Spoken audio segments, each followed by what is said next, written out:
Esta noche Gonzalo Mendieta Romero, abogado, hombre muy viajero, muy culto, muy lector, quizás uno de los lectores permanentes que tiene esta patria boliviana. Doctor, gracias por llegar a Fides Televisión, buena noche. La percepción que tengo en una charla así con usted es que nuestras autoridades han perdido el guión. No sé si alguien lo guardó en una gaveta y no saben lo que tienen que decir, y parece que el director se fue al exterior, fue de viaje. ¿Qué pasa en el país? Buenas noches. Padre, buenas noches, gracias. Sí da la impresión de un desconcierto general, ¿no? ¿Por qué? Como si se hubiera perdido una ausencia de proyecto, o por lo menos de sensación de futuro. A mí a veces me parece cada vez más marginal la disputa sobre el gobierno y sus acciones o inacciones. Para poner un solo ejemplo, en el caso del TIPNIS, yo veo que si un gobierno hiciera lo inverso que apoyara solamente a la gente del TIPNIS, a la marcha del SIDOB, etc., ¿qué problema tendría con los cocaleros? Me parece que los problemas en esencia no se ven. ¿No será que hay tantas amenazas de juicios porque hay una pérdida de guión y por ende de teoría política? Yo tiendo a pensar que el fuerte no necesita amenazar ni necesita... O sea, el fuerte actúa, prevalece, y muchas veces solamente por la potencia o de sus argumentos o de sus acciones. Y eso se ve cada vez menos, o sea, como si una potencia hubiera comenzado a desgastarse y estuviéramos anclados en discusiones, no las llamaré bizantinas porque ofender a Bizancio así sería un exceso. Gonzalo, ¿qué pasa con los medios de comunicación? Mi persona, yo soy muy crítico porque estamos un poco, no sé si sepultados, enterrados en anécdotas, conferencias de prensa que no aclaran nada. Patricia Vallaven dice que hay 2 enjuiciados, Teresa Morales dice que todo está perfecto, que van a enjuiciar, o sea, ¿no serán los periodistas, sobre todo la televisión, los cómplices de esta confusión generalizada? Yo vuelvo ya que se va a volver manía de tantas veces que lo repito, y creo que aquí más de una, que es... También la sociedad demanda ciertos mensajes que perpetuamente se le dan. Y no hay nada que hacer, que nuestra sociedad clásicamente ha estado enviciada por la política, ¿no? Y yo diría que más que por la política, por las querellas del día. ¿Por qué la política en Bolivia es tan mentirosa? En general es mentirosa la política porque el presidente de Estados Unidos dice una cosa, al cabo de meses cambia de idea, la señora Angela Merkel de Alemania promete algo un domingo el año antepasado, el domingo en la noche hace exacta. ¿Por qué en nuestro medio la política, por ser tan reiterativa, es tan mentirosa? Yo tengo una visión un poco menos negativa. Creo que en nuestra historia ha habido gente que más bien se ha jugado por no mentir. Estaba leyendo un texto de un amigo que va a publicar y hablaba de los eventos de Fortín Vanguardia, por ejemplo, cuando Hernando Siles, el país quería guerra. Y Hernando Siles la evitó. Todo el país quería guerra menos el presidente y al final ganó el presidente coyunturalmente y después fuimos a la guerra. Y así nos fue. Pero o sea, vemos la política a veces con mucho desdén, pero nos olvidamos de sucesos en los que una visión clara y una visión prudente le evitó daños a la patria que después se consumaron precisamente por la ausencia de esa visión. Entonces, yo creo que ha habido personajes, lo malo es que recordamos poco y tendemos a recordar lo malo, es una memoria selectiva al revés. Dicen que los humanos seleccionamos más bien lo positivo para olvidar los fantasmas.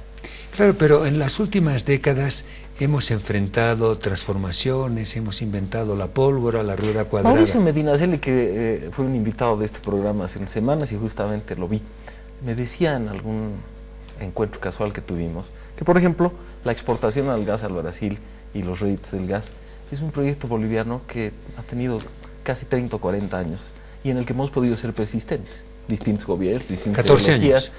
Digo, pero es un proyecto que Ernesto Geisel y Hugo Banzer. Después los... Sí, tiene usted razón, la autopista La Paz El Alto, que fue tan vilipendiada con Hugo Banzer, que costó $3 millones por kilómetro, y prácticamente en 34 años hemos invertido muy poco. Y la marcha al este, el plan Bohan, que es de los años 40, el MNR que hacía la crítica como el más hace de lo anterior de los gobiernos de la rosca, pero se sirvió del plan Bohan, que fue ideado en la primera mitad de la década de los 40. Ahí nacieron los ingenios azucareros, nació Guavirá, nació la corporación Cofadena, corporación... No, la Corporación Boliviana de Fomento, por ejemplo, que es de los 40.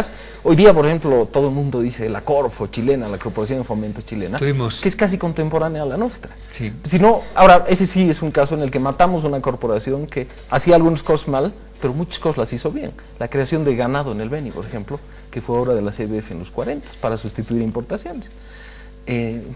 Yo creo que hay proyectos de larga data que, no digo, a veces me parece un poco cursi eso de recuperemos la noticia positiva, no, pero si nos miráramos con cierta justicia, hemos hecho... Pero lo que usted dice es que los proyectos que fructifican son los que duran en el tiempo.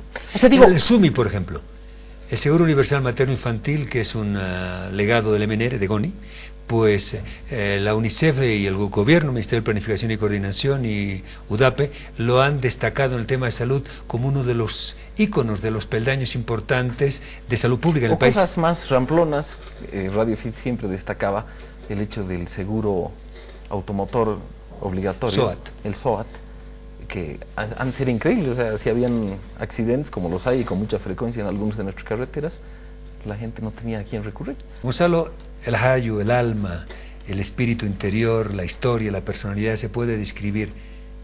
¿La hemos perdido? ¿No la encontramos nunca? La andamos buscando con desesperación, creo yo. Y a veces renegamos del mundo, pero le copiamos todas sus ideas.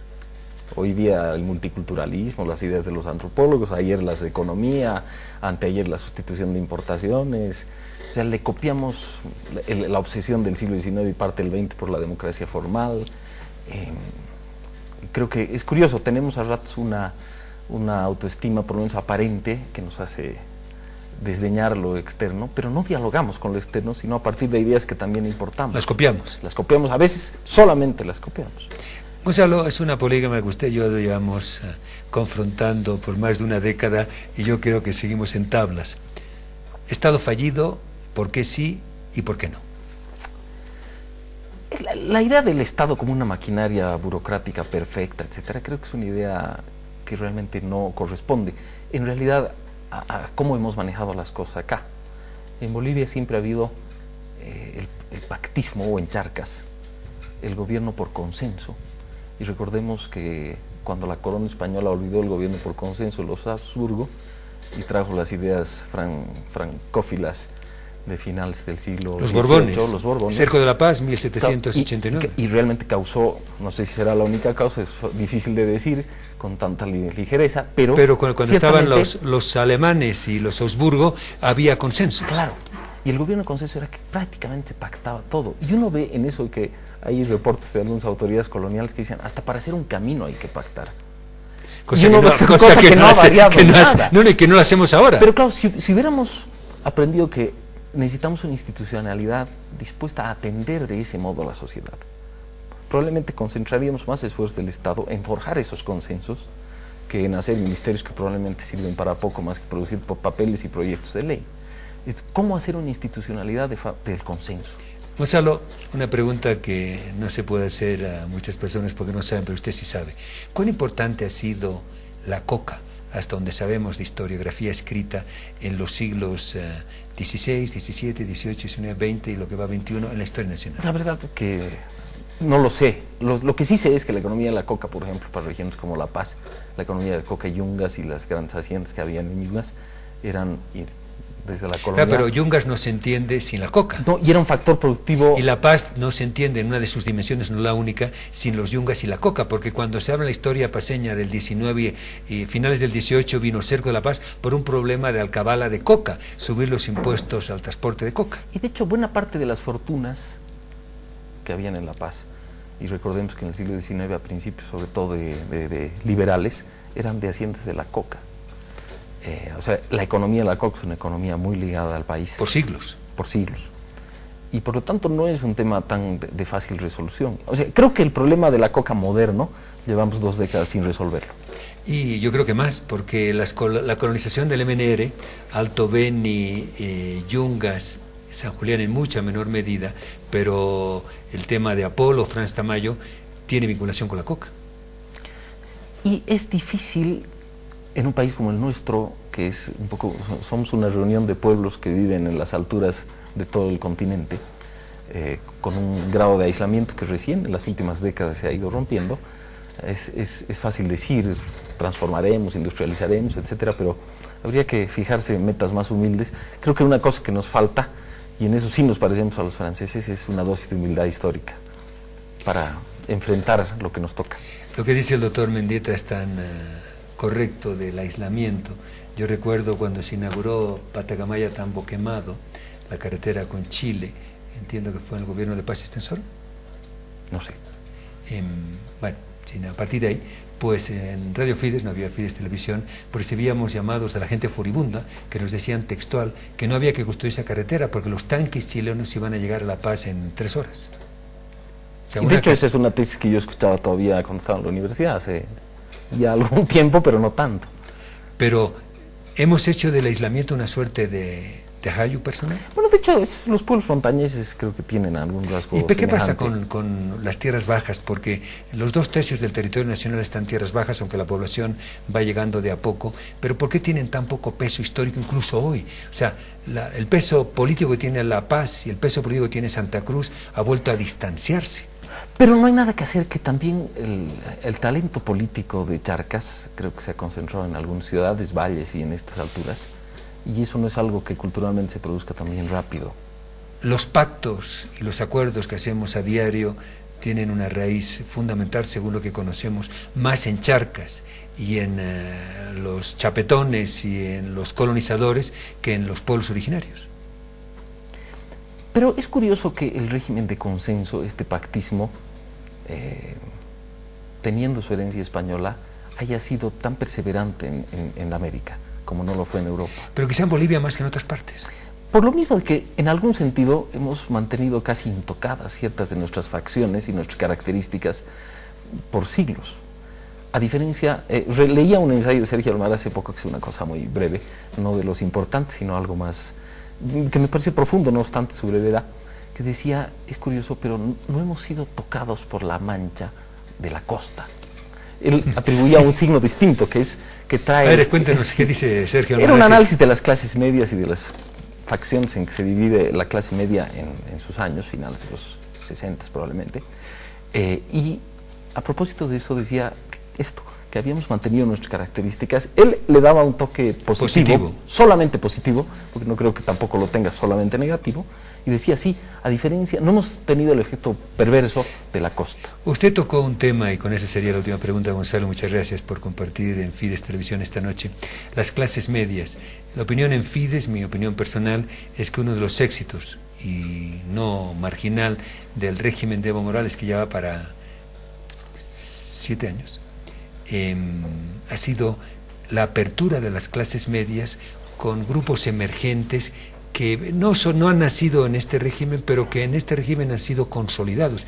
Y eso dentro del proceso de urbanización del país y de la ciudadización o del espíritu cívico es muy importante para el país de aquí en las próximas décadas. Y yo creo que va a ser un efecto no solamente positivo en ese sentido, sino estabilizador, la ampliación de las clases medias. También unas clases medias que quieren mirarse a sí mismas como son, y por lo tanto... Sin ningún complejo. Para eso, que es importante en el país, y que traen consigo una carga simbólica que está provocando los cambios absolutamente positivos. Y yo creo que habrán cosas más, cosas menos, pero el gran producto de estos años quizás sea el más grande, de la incorporación de nuevas clases medias y de un espíritu más igualitario al que ya tenían derecho. Llevamos ya para 7 años, pocos presidentes han estado seguidos. Banzer estuvo casi 8. Hay un cierto agotamiento en el presidente Evo, ¿verdadero o falso? Personal, esa pega debe destrozar a cualquiera, pero...